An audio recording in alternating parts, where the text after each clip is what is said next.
Olá, alunos do segundo ano do ensino médio do Colégio Estadual Professor Vilmar Gonçalves da Silva.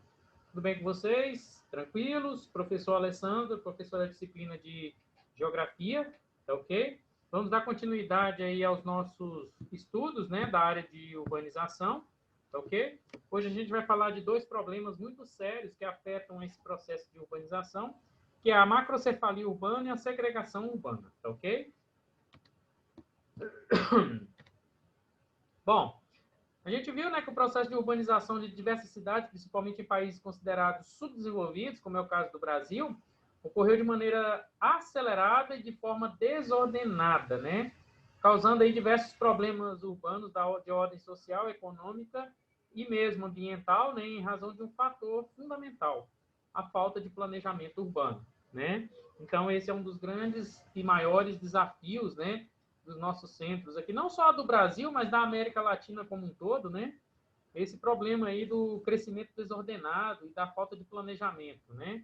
Muitos centros urbanos têm um crescimento desordenado e acelerado provocado pelo desenvolvimento do país em um curto espaço de tempo e causa um fenômeno marcado pelo inchaço, né? Um inchaço e pela falta de estrutura em determinadas áreas da cidade. Então, quando se aumenta a população exageradamente, sem estrutura e sem um planejamento, né? Os serviços públicos eles não conseguem atender de uma forma satisfatória. Nós chamamos isso de macrocefalia urbana, que é um problema muito sério, principalmente comum, né? Infelizmente comum nas nossas cidades hoje, seja nas capitais, seja nas cidades grandes, né? Bom, esse tema atinge principalmente as grandes cidades, em especial as metrópoles, que recebem uma grande quantidade de imigrantes vindo de regiões que não oferecem boas condições socioeconômicas, né? Quando chegam às grandes cidades, percebe que a realidade não é diferente e ocupam moradias irregulares. Aquele detalhe que eu falei para vocês do êxodo rural, né? Da qual as pessoas migram com a perspectiva, né? Tem somente a perspectiva de uma mudança melhor de vida, né? Não têm acesso a saneamento básico, ficam desempregados, vivem à margem da sociedade, causando esse processo aí que nós chamamos de macrocefalia urbana, né? Que é a área aqui urbana, né? Centralizada, e a área, vamos dizer, marginalizada, né, da sociedade, tá? Essa população entre um processo de marginalização e essa população entre um processo de marginalização e procura formas variadas para sobreviver. Muitas vezes as pessoas ocupam áreas irregulares, principalmente as chamadas áreas de risco, né? Chamadas também de favelas e cortiços, que não possuem um sistema de transporte, água tratada, esgoto, além da falta, é claro, de empregos que propiciam uma baixa qualidade de vida da pessoa, né? Esses problemas sociais e econômicos eles são acentuados pela falta de políticas públicas, ou seja, pela visão e atuação do governo, seja ele municipal, seja ele estadual. Os governantes dessas localidades, né, não atuam de forma concisa, né, de uma forma objetiva e real, né? Ou seja, amenizam, mas não resolvem totalmente os problemas. E em alguns casos nem amenizam, né? Bom, nós falamos aí da macrocefalia, né? E um outro problema também é gerado justamente por essa falta de estrutura, essa falta de planejamento urbano, é a segregação urbana que é visto nitidamente, né, em sua forma materializada, como a favelização, ou seja, o aumento mais gradual do número de favelas nos centros urbanos, né? A favelização e a segregação urbana são dois processos que estão diretamente ligados, né? Esses fenômenos eles são decorrentes das desigualdades socioeconômicas e dos problemas de planejamento e gestão urbana, tá? Além também de ser decorrente do processo de contradições sociais, né? A formação da favela ela vai contribuir para, vamos dizer assim, a intensificação e reprodução da segregação socioespacial, né? Na aula passada a gente viu, né, que a segregação socioespacial e essa separação, essa desigualdade de classes sociais em um mesmo espaço geográfico, né?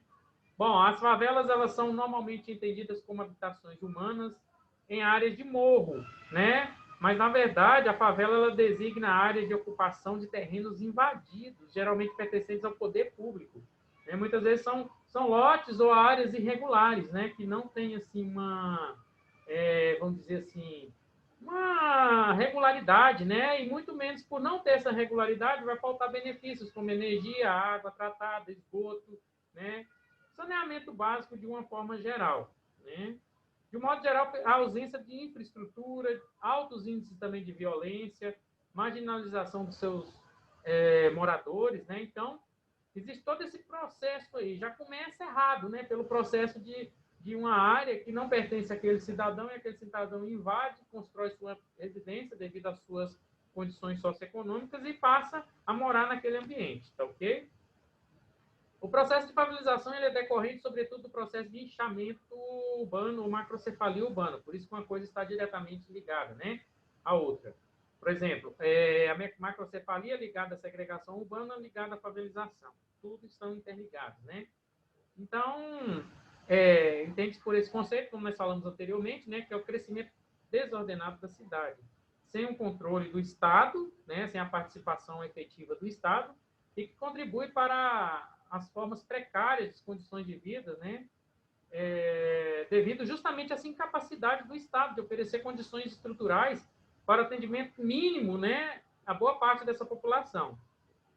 Ou seja, esse processo de chamado êxodo rural, né, que é a migração da massa populacional do campo para as cidades, né, em virtude do processo de concentração de terras, no meio agrário, substituição do homem pela máquina no processo produtivo, ele acaba fazendo com que essas pessoas migrem de uma forma enorme, né, para as cidades, sem infraestrutura, complicando ou transformando ainda mais a paisagem geográfica das cidades, né, de uma forma que o governo também não tem como, assim, chegar com 100% de condições de atender essa população, ok?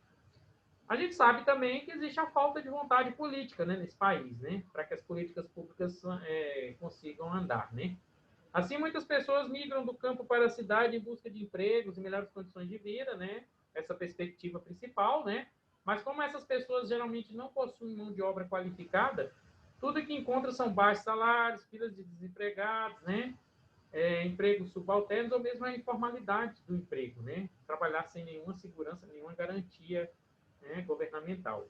Essas pessoas se tornam marginalizadas da sociedade, tendo de recorrer à ocupação de áreas irregulares para garantir condições mínimas de moradia, né? O mínimo tem que recorrer.